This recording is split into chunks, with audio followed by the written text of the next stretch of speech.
एक ज़रूरी परिप्रेक्ष्य में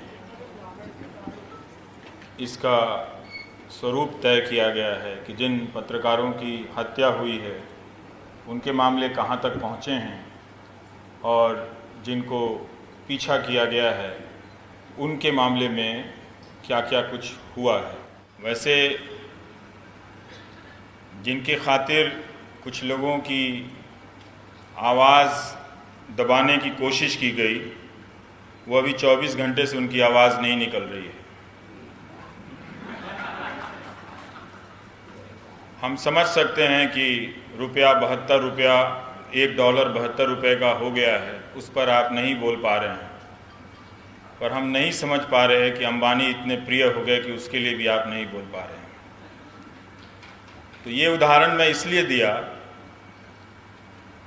कि इन्हीं आदरणीय शख्स को हर तरह के सवालों से प्रोटेक्ट करने के लिए, बचाने के लिए, जो स्वाभाविक सवाल थे पत्रकारिता के, जो सरकार बनते ही किसी भी सरकार के बनने के साथ शुरू हो जाते हैं, टीका टिप्पणियां शुरू हो जाती हैं, उन पर हमला किया जाने लगा।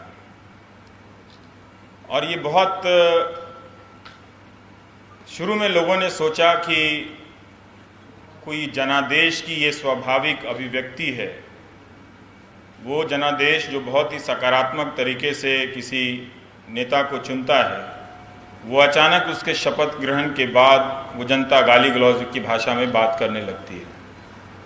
तो बहुत लोगों ने समझाया कि ये जो ट्रोल हैं वो स्वाभाविक अभिव्यक्तियों का हिस्सा हैं, जिन्हें कई बार अति उत्साह में ये समझ में नहीं आता कि कैसे बोला जाता है। उन्हीं दिनों के आसपास दिल्ली विश्वविद्यालय के एक कॉलेज में मैं स्वपन दास गुप्ता के साथ था। वो वही बता रहे थे मेरे साथ बगल में बैठ के। तो मैंने उनसे तब कहा था कि मैं जानना चाहता हूँ कि ये जो गालियाँ हमें दे रहे हैं, जो नहीं बोल पा रहे हैं, अपने आप को एक्सप्रेस नहीं कर पा रहे हैं, ये तो घर में भी एक्सप्रेस नहीं कर पाते होंगे बहुत बातों को, तो क्या अपनी माँ को, अपने पिता को ये गालियाँ देने लगे हैं अचानक से? और ये सब कुछ नहीं बोल पाने की जो कसमसाहट है वो इनके शपथ लेने के बाद शुरू होती है, उसके पहले नहीं शुरू होती है। तो इसको एक तरह से सामान्य बनाया गया ट्रोल को। और ये ट्रोल आए कैसे? बहुत ही अपने आप को इन्होंने शुरू में लेजिटिमाइज किया कि हम आपसे ये पूछ रहे हैं कि ठीक है, आप ये पूछ रहे हैं कि आप $1.72 का हो गया, तब कहाँ थे आप? तब मान लीजिए नेहा दीक्षित स्कूल में होंगी, हम भी स्कूल में होंगे, तो हम कहाँ थे, कहाँ का पता रखें आपको बताने के लिए? नहीं थे कहीं। यही सवाल हम पूछ रहे हैं। क्या किसी सवाल को पूछने से पहले ये होना ज़रूरी है कि आप पहले कहाँ थे?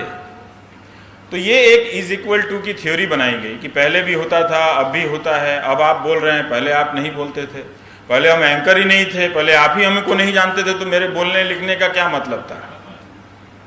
तो ये एक तमाशा खड़ा किया गया उस एक आदमी को सुरक्षा कवच देने के लिए जो अभी बोल नहीं पा रहा। तो उनको एक पहले प्रोटेक्ट किया गया। तो ऐसे हम लोगों को आइसोलेट करने की एक कोशिश की गई। वो हमला बहुत जोरदार था। 2013 तक इस तरह से चीजें नहीं थी, लेकिन 14 के बाद ये समझ पाना बड़ा मुश्किल था कि अचानक ऐसा क्या हुआ। सब कुछ उनके अनुकूल हुआ है, सत्ता मिली है और बहुमत इतना प्रचंड है कि किसी भी प्रकार का कोई संदेह, खतरा नहीं है। तो ऐसा क्या हो गया है कि अचानक लोग हम जैसे लोगों को गालियां देने लगे हैं और हम बहुत आलोचनात्मक हो जाते हुए भी उनका कुछ बिगाड़ नहीं सकते थे। तो शुरू में कहा गया कि आप एंटी मोदी हैं। तो ये धारा बनाई जा रही थी कि हम सब जिसने एक चुनाव में तत्काल परिस्थितियों को देखते हुए एक राजनीतिक विकल्प को चुना है, अब उस चुनने के बाद हम सबको प्रो मोदी होना है। तो वोटर का, समाज के भीतर वोटर का वो कंस्ट्रक्शन शुरू हुआ प्रो मोदी का। तो वो ये तभी संभव हो सकता था जब 2, 4, 10 लोग एंटी मोदी बताए जाते। तो समझ में ये बात नहीं आती थी कि इसमें एंटी मोदी होना क्या है, कि अगर हम कहें कि आदरणीय प्रधानमंत्री जी, आप बोल नहीं पा रहे हैं कि रुपया $1 के सामने 72 के बराबर कैसे हो गया, उससे ज़्यादा कैसे हो गया। इसमें एंटी मोदी होना क्या है? क्या आप बता सकते हैं इसमें एंटी मोदी होना क्या है? क्या कोई अवतार हुआ था इस देश में? हमारे यहाँ तो अवतारों को भी नहीं बख्शा गया, उन पे भी कई तरह के शास्त्रार्थ हैं, आपस में बहुत तरह की कहानियां हैं। तो उनको कहा गया कि आप एंटी मोदी हैं। फिर धीरे धीरे उसको शुरू किया गया और कहा कि आप एंटी इंडिया हैं। जब तक ये एंटी मोदी था, इज इक्वल टू के थ्योरी के बाद जब ये एंटी मोदी पर गया और एंटी इंडिया तक आपको बनाया गया, ये डिज़ाइन बहुत जल्दी समझ में नहीं आया। 3-4 साल गुजर जाने के बाद इस डिज़ाइन का कुछ हिस्सा हम समझ पाते हैं, क्योंकि ये जो ट्रोलिंग हुई थी वो अकूत संसाधनों के बदौलत हुई थी, और इसके लिए बहुसंख्यक समाज के लड़कों को दंगाई बनाया गया। पहले वो समझ रहे थे कि उन्हें प्रो मोदी बनाया जा रहा है, लेकिन उन्हें दंगाई बनाया गया।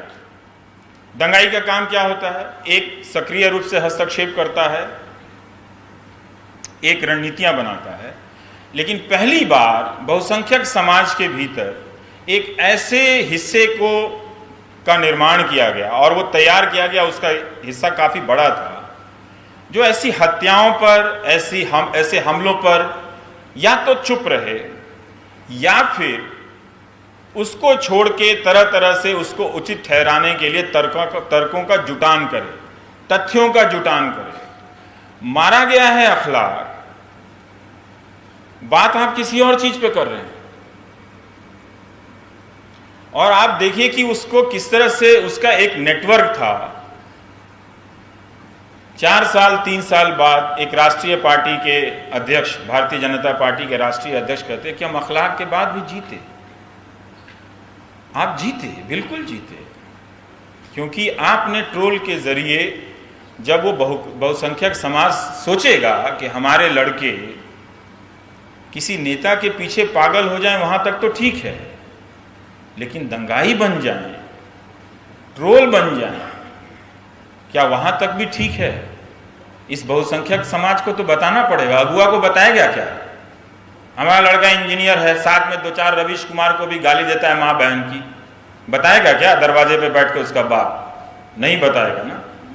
तो ये समाज में तैयार किया गया। तो इसमें ये तरीका क्या था कि आपको समाज से, सरकार से, जैसे ही आपकी पहचान वो एंटी मोदी और एंटी इंडिया कराता है, तो सबसे पहले आप उस सरकार, जो कि आपकी अपनी भी है, भले ही आप उसको चलाने वाला आपकी सोच का, आपके अनुकूल का ना हो, पर वो सरकार तो मेरी भी है ना। तो उस सरकार के सामने आपको निहत्था किया जाता है। और जब ये एहसास करा दिया जाए कि इतनी बड़ी हुकूमत के सामने आप अकेले हैं, निहत्था हैं, और उसके सामने आप अलग थलग कर दिए गए हैं, वो डर सामान्य डर नहीं होता है। आप पूरी तरह से ऑफ गार्ड कर दिए जाते हैं कि अब आपका कोई प्रोटेक्शन नहीं है। दूसरी तरफ जब वो एंटी इंडिया कहते हैं, और एंटी इंडिया कहते कहते जब वो एंटी हिंदू कहते हैं, तब उस बहुसंख्यक समाज को भी आपके खिलाफ तैयार कर दिया जाता है, ताकि आप समाज से भी आइसोलेट कर दिए जाएं, अलग थलग कर दिए जाएं। ये चीज़ सिर्फ हमारे साथ ही नहीं हो रही थी, ये चीज़ उस वक्त चंद लोगों के साथ हो रही थी। वो लोग थे जो अभी भी वो कोशिश कर रहे थे कि हम पत्रकारिता कि जो भी हमारे पास सीमित संसाधनों में तमाम अंतर विरोधों के बावजूद करने की जितनी भी ज़मीन बची हुई है, हम उसमें वो काम करते रहेंगे। तो उनको घेरा गया, और ख़ासकर उस बहुसंख्यक समाज को आज न कल इस बात का जवाब देना पड़ेगा कि कैसे उसने महिला पत्रकारों को दी जाने वाली गालियों को बर्दाश्त किया और उसका स्वागत किया। उसको इसका जवाब तो देना पड़ेगा। महिला पत्रकारों को जिस तरह से ट्रोलिंग की गई, उन्हें गालियां दी गई, बलात्कार करने की धमकी दी गई, ये धमकी सिर्फ और सिर्फ उस बहुसंख्यक समाज के भरोसे दी गई, जिसके बारे में इन तबकों का मानना था कि वो भी बलात्कार, हिंसा और हत्या का समर्थक हो चुका है। तो वो दरअसल हम 4, 10, 25 लोगों को टारगेट करते हुए उस बहुसंख्यक समाज को हिंसा के प्रति सहमत होने के लिए तैयार कर रहे थे। और इस सहमति में हम तो बचाव करने के लिए खड़े भी हैं, पर गांधी अपना बचाव कैसे कर पाएंगे? जिनकी हत्या को जस्टिफाई करने के लिए कविताएं लिखी गई हैं, बहुत ही हाई स्किल कविताएं लिखी गई हैं, जिनकी हत्या को जस्टिफाई करने के लिए लोग आपके ही सामने आकर कह रहे हैं कि हम गोडसे जयंती मनाएंगे। मनाओ भाई, अंबानी पर नहीं बोल पाओगे तो गोडसे जयंती ही मनाओगे ना। और क्या करोगे आप? मनाओ, क्योंकि आप चुनाव जीत जाते हैं तो आप मनाओ गोडसे जयंती। चूंकि आप चुनाव जीत जाते हैं तो 2 एंकरों को आप नौकरी से निकलवा दीजिए। क्योंकि आप चुनाव जीत जाते हैं, अखलाक के बावजूद, आप पता नहीं कितनी चीजों के बावजूद चुनाव जीत जाते हैं। कल को आप ये भी कहेंगे कि 100 रुपया पेट्रोल कर दिया, इसके बावजूद हम चुनाव जीते और हमारा विरोध करने वाले एंटी इंडिया थे। आप कुछ भी कह सकते क्योंकि आप चुनाव जीत जाते हैं। जीतने के बाद सिर्फ आप यही नहीं बोल पाते हैं कि वो आदमी उस डील में पार्टनर कैसे हो गया, तो आपको डराया गया। रातों रात ट्विटर पर हजारों हमले किए गए। हम जैसे लोग जो तैयार नहीं थे इस समय के लिए, समाज के लिए, अपना काम साधारण ढंग से ही करते चले आ रहे थे, रातों की नींद उड़ गई। समझ में नहीं आया कि इतनी गालियां क्यों दी जा रही हैं। समझ में ये बात नहीं आ रही थी कि ट्रोल, जिसे एक अनजान अनाम सेना के रूप में पेश किया जा रहा था, लेकिन जब हम अपनी सोसाइटियों या क्लब में या कहीं और जा रहे हैं, वहां पे लोग पकड़ के क्यों गाली दे रहे हैं? वो क्या नेता के यार थे? उठते बैठते थे, जो उसको सब पता था उनको, सही या गलत भी। तो ये एक ट्रोल का सोशलाइजेशन किया गया ताकि आप आइसोलेट होते जाएं।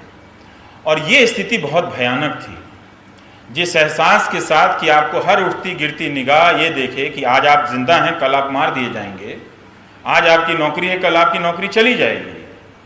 इस एहसास के साथ जीना और अपना काम करना हम लोगों का ठीक है, एक ज़्यादा सुरक्षा है, पर आप सोचिए उन लोगों के बारे में जो अपना साधारण ही काम कर रहे थे, जिनके पास इतनी सुरक्षा नहीं है, उन पर क्या बीती होगी। मैं समझता हूँ और बता सकता हूँ कि क्या बीती है। रात रात भर नहीं सोया, दिन दिन भर बेचैन रहा कि ये हो क्या रहा है। किसी चौराहे पर गाड़ी रोकने पे कोई शीशा नीचे करके गाली दे देता था कि तेरे को देख लेंगे। आप बच्चों के साथ कहीं जा रहे हैं तो वहाँ टेबल पे बैठे हैं खाने के लिए, वहाँ आकर गाली दे जाता था कि आपको देख लेंगे। इतने लोग देखने वाले तैयार हो गए मुझे।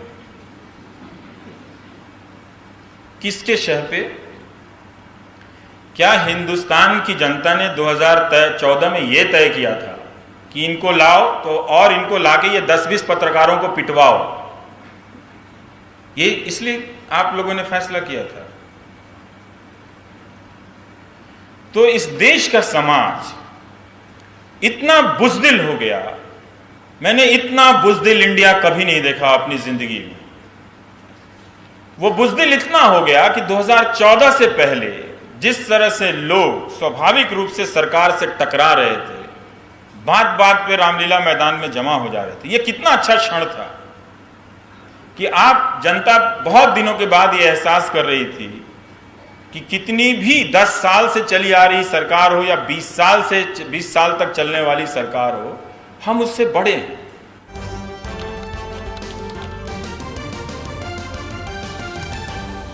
आपकी आवाज